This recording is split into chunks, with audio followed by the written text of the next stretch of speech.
સુરતમાં દિવસે ને દિવસે ગુનાહિત પ્રવૃત્તિઓમાં વધારો થઈ રહ્યો છે. અસામાજિક તત્વો બેખૌફ બન્યા છે. હત્યા, લૂંટ સહિતના ગુનાઓ રોજ પોલીસ ચોપડે નોંધાય છે, ત્યારે શહેરમાં હત્યારાઓ અને બદમાશોની શાન ઠેકાણે લાવવા અને શહેરીજનોમાંથી આવા ગુનેગારોનો ખૌફ દૂર કરવા માટે ડિંડોલી પોલીસે ઝુંબેશ હાથ ધરી છે. જેના ભાગરૂપે ડિંડોલી પોલીસે યુવકની હત્યાના કેસમાં 5 આરોપીઓનું જાહેરમાં સરઘસ કાઢ્યું હતું. સુરતમાં જૂની અદાવત રાખીને 28 વર્ષીય અતુલ સોની નામના યુવકને 5 જેટલા હત્યારાઓએ મોતને ઘાટ ઉતાર્યો હતો.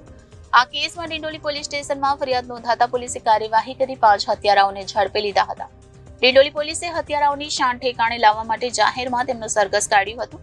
જેમાં મળતી માહિતી મુજબ ડિંડોલીના ગણપતિધામ સોસાયટીમાં પોલીસે આરોપીઓનું સરઘસ કાઢ્યું હતું. ડિંડોલી પોલીસે આરોપીઓનું સરઘસ કાઢી લોકો સમક્ષ માફી પણ મંગાવી હતી.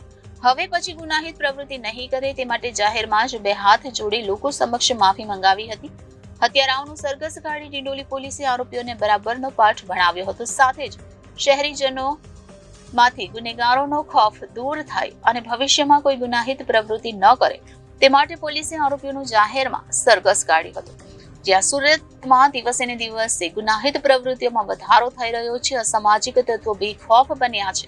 હત્યા, લૂંટ સહિતના ગુના રોજ પોલીસ ચોપડે નોંધાય છે, ત્યારે શહેરમાં હત્યારાઓ અને બદમાશોની શાન ઠેકાણે લાવવા અને શહેરીજનોમાંથી આવા ગુનેગારોનો ખૌફ દૂર કરવા માટે ડિંડોલી પોલીસે એક ઝુંબેશ હાથ ધરી છે. જેના ભાગરૂપે ડિંડોલી પોલીસે યુવકની હત્યાના કેસમાં 5 આરોપીઓનું જાહેરમાં સરઘસ કાઢ્યું હતું. આમ સુરતમાં 3 દિવસ પહેલા જાહેરમાં યુવકની હત્યા મામલે ઝઘડાની અદાવતમાં જે હત્યા કરાઈ હતી, જેમાં 13 સર સે ધડ અલગ કર દેંગેની ધમકી આપી હતી.